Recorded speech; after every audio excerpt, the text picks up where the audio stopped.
हरे कृष्णा, जय राधा माधव, मेरे secret signing souls. स्वागत है आपका जागृति अंतर्दृष्टि टैरो में। मैं जागृति आपका प्रेम से अभिनंदन करती हूँ और प्रार्थना करती हूँ कि आप सभी ईश्वर की कृपा से स्वस्थ, सुरक्षित और प्रसन्न रहें। व्यूअर, अगर ये रीडिंग ने आपको चुना है, ये रीडिंग आपके सामने आई है, तो हो सकता है कि आपकी लव स्टोरी वहीं से बदलने वाली हो जहाँ आपको लगा था कि अब सब खत्म हो गया है। आज के कार्ड्स बता रहे हैं कि प्यार की कहानी में एक ऐसा मोड़ आने वाला है जहाँ आपको लगा था कि अ, अब कोई उम्मीद नहीं बची है, लेकिन जिस तरह से परिस्थितियाँ बदलने वाली हैं, उसके लिए अभी आप शायद पूरी तरीके से तैयार नहीं हैं। तो अपनी एनर्जी को इस रीडिंग में रखें, क्योंकि हो सकता है कि यूनिवर्स आज आपके रिश्ते का अगला चैप्टर आपको दिखाने वाला हो। व्यूअर, आंखें बंद करके ध्यान लगाइए, गहरी सांसें लीजिए और अपने पार्टनर के बारे में थोड़ा-सा प्यार से सोच सकते हैं और रीडिंग से खुद को रेजोनेट कर सकते हैं।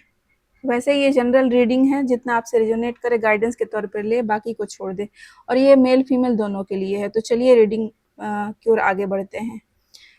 हर्मिट की एनर्जी बता रही है व्यूअर कि लंबे समय से आप या आपका व्यक्ति भीतर ही भीतर बहुत कुछ सोच रहे हैं। बाहर से शांति दिखाई देती है, लेकिन अंदर भावनाओं का तूफान चल रहा होता है। आप लोगों में से किसी ने दूरी बनाई, तो किसी ने सॉल्यूशन निकाला कि एक काम करते हैं, खुद को बहुत ज़्यादा व्यस्त कर लेते हैं। व्यस्त रहेंगे तो फिर ध्यान नहीं जाएगा सामने वाले की ओर। और किसी ने क्या किया कि अपने दिल की बात छुपा ली। और यूनिवर्स कह रहा है कि जो दूरी आप लोगों ने अपने तरीके से बनाई, वो समय की मांग भी थी व्यूअर। वो जो डिसीजन था आपका, वो समझदारी का ही था। क्योंकि कभी-कभी क्या होता है कि हमें एक डिस्टेंस बनानी होती है और चीज़ों को समय देना होता है व्यूअर। आपकी ऊर्जा में एस ऑफ कप्स की एनर्जी आई है व्यूअर। तो यह कार्ड आपके जीवन में नई शुरुआत, सच्चे प्यार का आना और इमोशनल हीलिंग का प्रतीक है। ऐसा लग रहा है कि आपका दिल अब फिर से प्यार को स्वीकार करने के लिए तैयार हो रहा है। एक्सेप्टेंस आ रही है उसमें। अगर आपने बहुत दर्द सहा है, तो यूनिवर्स अब उसी जगह पे आपको प्यार का मरहम लगा रहा है। आपके भीतर फिर से उम्मीद जाग रही है। आपका मन बहुत ही साफ है और आप बहुत पवित्र भावनाएं रखते हैं व्यूअर। इसीलिए ईश्वर का आशीर्वाद आपके साथ है। तो जिसका मन साफ होता है और हृदय में प्रेम होता है सबके लिए, ईश्वर भी उनसे सच्चा प्रेम करता है और उनके जीवन में कभी प्रेम का अभाव नहीं होने देता व्यूअर। लेकिन चैलेंज भी है। चैलेंज को टू ऑफ सॉर्ड्स की एनर्जी दर्शा रही है व्यूअर। यही कारण है कि जो भी आपकी सिचुएशन है, वो पूरी तरह से आगे नहीं बढ़ पा रही है। आप दोनों में से कोई एक डिसीजन लेने से डर रहा है। दिल कहता है कि बात को आगे बढ़ाया जाए और दिमाग कहता है कि अगर बात बढ़ी तो कहीं फिर से वो बुरे अनुभव ना मिले, फिर से कोई चोट न मिल जाए। और यही अंतर्द्वंद आप लोगों को रोक देता है। ऐसा लग रहा है कि आप लोगों के दिल दिमाग की मीटिंग पिछले कई महीनों से बिना किसी फैसले के खत्म हो रही है। लेकिन यह कार्ड हमेशा रुकने का नहीं होता। यह फैसला आने से पहले की चुप्पी है। मतलब जो डिसीजन है, वो मन मस्तिष्क में तैयार हो रहा है, बस उसके सामने आने की देरी है। और अभी देखिए, सबसे दिलचस्प कार्ड आया है द डेविल का। इसकी एनर्जी बता रही है कि इससे पहले तो आपको डरने की ज़रूरत नहीं है। इसका अर्थ यहाँ पर बिल्कुल डिफरेंट है। इसकी एनर्जी बता रही है कि आपके बीच में अभी भी आकर्षण बहुत गहरा है और जितना आप भूलने की कोशिश करते हैं, उतना ही एक दूसरे की याद आपको वापस लेके आती है।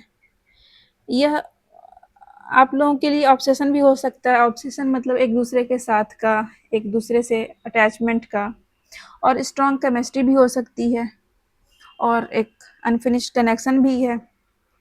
कई बार ऐसा भी होता होगा कि आप सोचते होंगे कि बात करती हूँ, आप कॉल करने के लिए उठाते होंगे, लेकिन आप फिर रख देते होंगे। मतलब दिल आगे बढ़ना चाहता है, लेकिन दिमाग उसको रोक दे रहा है।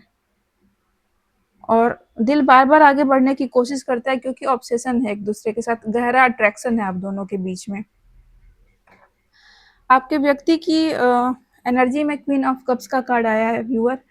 तो आपके व्यक्ति बाहर से जितने भी काम कूल बिल्कुल शांत दिखें, लेकिन उनके अंदर बहुत ही डीप इमोशंस हैं आपके लिए। यह व्यक्ति आपको लेके बहुत केयर करता है और आपकी खुशी चाहता है, लेकिन अपनी भावनाओं को आसानी से व्यक्त नहीं कर पाता।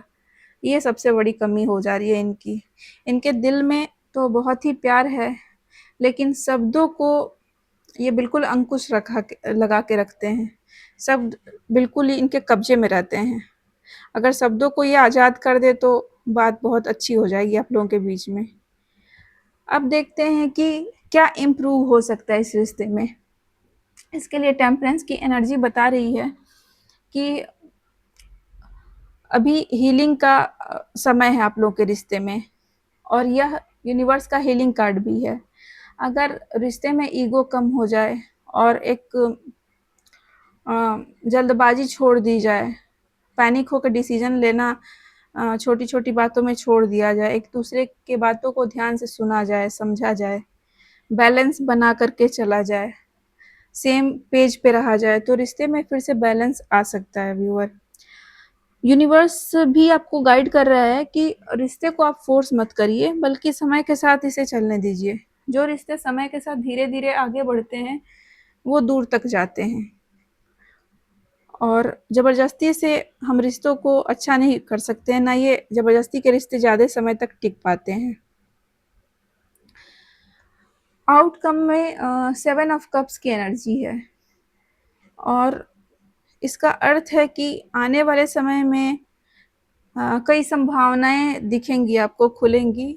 बातचीत हो सकती है, आप लोग मिल सकते हैं, या फिर जिसने जो किया वो उसको एक्सेप्ट कर सकता है। अगर किसी ने गलती की है, हर्ट किया है, या फिर टॉक्सिक बिहेव बना के रखा है, वैल्यू कम की है, तो एक कन्फेशन भी आ सकता है। लेकिन ये कार्ड एक वार्निंग भी लेकर के आता है कि फैंटेसी और रियलिटी में फ़र्क बना के रखें। सिर्फ इमेजिनेशन से लाइफ नहीं चलती है, कल्पनाओं में मत जीवन को जिए आप। जो सामने आए उसे समझदारी के साथ देखें, और यूनिवर्स आपको विकल्प देगा, कई तरह के विकल्प देगा, लेकिन आपको बुद्धि विवेक का इस्तेमाल करके सही चुनाव करना होगा। आपको ये समझना पड़ेगा कि क्या वास्तविक है और क्या भ्रम पैदा करने वाला है। तो आपको निर्भीक विवेकी होकर के डिसीजन लेने होंगे, और इस डिसीजन में ईश्वर का आशीर्वाद भी व्यूअर आपके साथ होगा। गाइडेंस में 3 ऑफ सॉर्ड्स की एनर्जी आई है, जो कि बता रहा है कि पुराने दर्द को, जो भी रिश्ते में पहले गलतफहमियाँ थी, चीटिंग था, हर्ट था, या फिर टॉक्सिक पैटर्न थे, तो उन फीलिंग्स को, उस गहरे दर्द को अपनी पहचान मत बनाइए, क्योंकि जब तक आप इन नेगेटिव चीज़ों को नहीं भूलेंगे, तब तक आपके मन के अंदर नई खुशियाँ नहीं आ पाएंगी। फॉरगिवनेस का मतलब ये नहीं होता कि सब कुछ भूल जाया जाए, लेकिन रियल फॉरगिवनेस होती है खुद को दूसरे की गलतियों से मुक्त करना। जब हम दूसरे को माफ़ कर देते हैं, तो ये नहीं होता है कि माफ़ कर देने का मतलब कि सब भूल गए, नहीं। उससे सबक लेकर के हम आगे बढ़ते हैं। उससे हम ये सबक लेते हैं कि सामने वाला किस तरह का व्यक्ति है, कैसा उसका व्यवहार है, और उससे हमें संभल के चलना है। अगर वो ऐसी चीज़ें दोहराता है, तो फिर एक डिस्टेंस की ज़रूरत होती है। तो इस गाइडेंस के साथ हमें खुद को फ्री करके आगे बढ़ना होता है व्यूअर। तो डिवाइन सोल्स आज के कार्ड साफ कह रहे हैं कि आपकी लव स्टोरी सच में बदलने की तैयारी में है, लेकिन इस बदलाव की चाबी सिर्फ यूनिवर्स के पास नहीं है, आपके पास भी है। आपको बहुत ही बुद्धि विवेक से फैसले लेने होंगे। और व्यूअर, अगर यह रीडिंग आपकी स्थिति से जुड़ी लगी, तो कमेंट में सिर्फ लव लिखिएगा या फिर रेड हार्ट दीजिएगा। वीडियो लाइक करें, चैनल जागृति अंतर्दृष्टि टैरो को सब्सक्राइब करें, और याद रखिए कि कभी-कभी सबसे खूबसूरत लव स्टोरी वहीं से शुरू होती है, जहां हमें लगता है कि सब कुछ खत्म हो चुका है। जल्द मिलते हैं अगली डिवाइन रीडिंग में। तब तक अपना और अपने दिल का ख्याल रखिए। मैं जागृति आपसे अलविदा लेती हूँ। प्लीज़ लाइक करिए, सब्सक्राइब करिए और शेयर करिए। और आपको अगर कुछ सुझाव लगे, कुछ कमियाँ लगें तो आप कमेंट में बता सकते हैं मुझे, या फिर जिस टॉपिक पे आप वीडियो चाहते हैं वो भी आप मुझे कमेंट में बता सकते हैं व्यूअर। हरे कृष्णा, जय राधा माधव।